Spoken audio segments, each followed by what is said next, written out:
Hello, Math 1 students.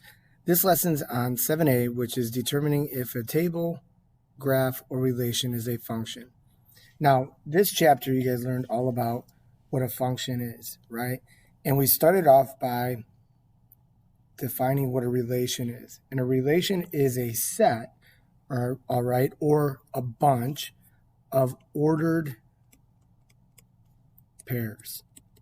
Okay, so basically we would use set notation, and then it would be like a bunch of ordered pairs inside. Okay, now we said a function was or is a relation such that for each input there is exactly one output. So basically what this means is, like, if our input values, right, our input values are the x values. Our output values are the y values. Okay, so anytime we look to determine if something's a function or not, every x value can only have one corresponding y value. All right, basically, easiest way to determine, you can have no repeating x values. All right, now on top of that, x values can't repeat and the outputs have to be different. Okay, so a mapping diagram is the first thing we're going to look at, and a mapping diagram is used to represent a relationship between inputs and outputs.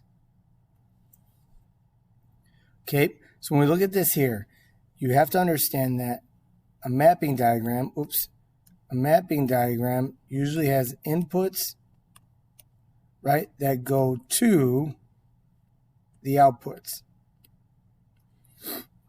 So when I look at example 1, right, we have several mapping diagrams here. The ones on your left are always going to be your inputs. The one on your right is going to be the output.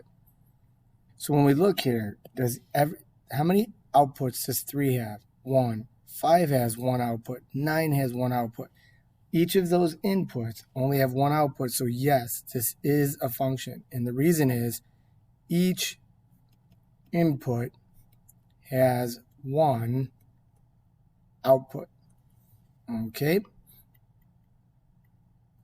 The next one, if I look at this one, 3 has 1 output. 5, if you look, has 2 different outputs. Since 5 has 2 different outputs, this is not a function, right? So the reason would be the input 5 has 2 different outputs. Okay? So when we look at C, right away if I look, 0 has 1 output, 1 has 1 output, 2 has 1 output, 4 has 1 output, 8 has 1 output.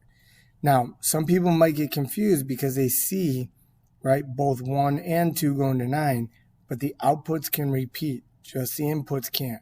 So yes, this is a function because each input has 1 output. In a table, it's the same thing, right? We're going to scroll down and we're going to look at each input value, right? So we're going to look -2, -1, 0, 1, 2, 3, 4. Do any of my inputs repeat? No. Therefore, this is a function. And again, the reason is each input has 1 output. Okay? Let's take a look at the second one, letter B.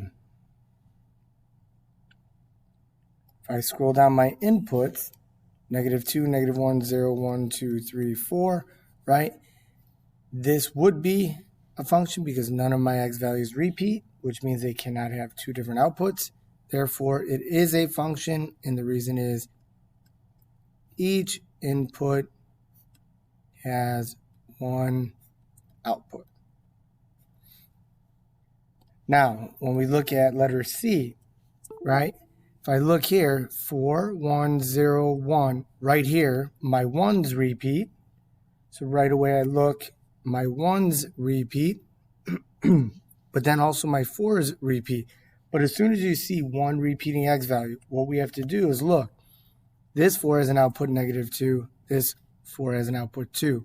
Those outputs are different, just the same as input 1, output -1, input 1, output 1. Those are different. So this is not a function because the inputs 1 and 4 have 2 different outputs. All right. The next one, as we scroll horizontally, right? 5, 6, 22, 24, 26, 29. None of my x values are inputs repeat. Therefore, it is, right, a function. And the reason is each input has 1 output. Okay? So now, down below in example 3, these are basically relations. And you have to be a little more careful here, right? Because you have to pay attention to what could potentially repeat. So here, I look at all my x values, right? Remember, an ordered pair is always in the form x, y. So I'm looking at all of my x values. And do any of them repeat? Right away, I notice this x value 1 repeats. My outputs are different. Therefore, this is not a function because the input 1 has 2 different outputs. All right. When I look at letter B, 0, 2, 3, 4, 5, -5. None of those x values repeat. Therefore, it is a function, right? And the reason is each input has 1 output. All right. Now, the next one, 0, 1, 2, 0. Right away, input 0. If I look at the outputs, are they the same or different? They're different. Therefore, this is not a function. And we say basically because the input 0 has 2 different outputs. All right. So again, we're looking at the x values or the input values. Now, what happens if we have a graph, right? Well, the easiest way to determine if a graph is a function is to use what we call the vertical line test.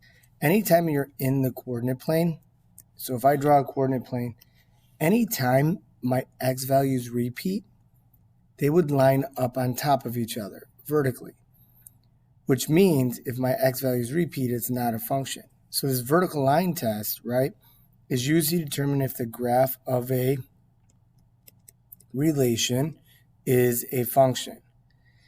So basically, we check to see if a vertical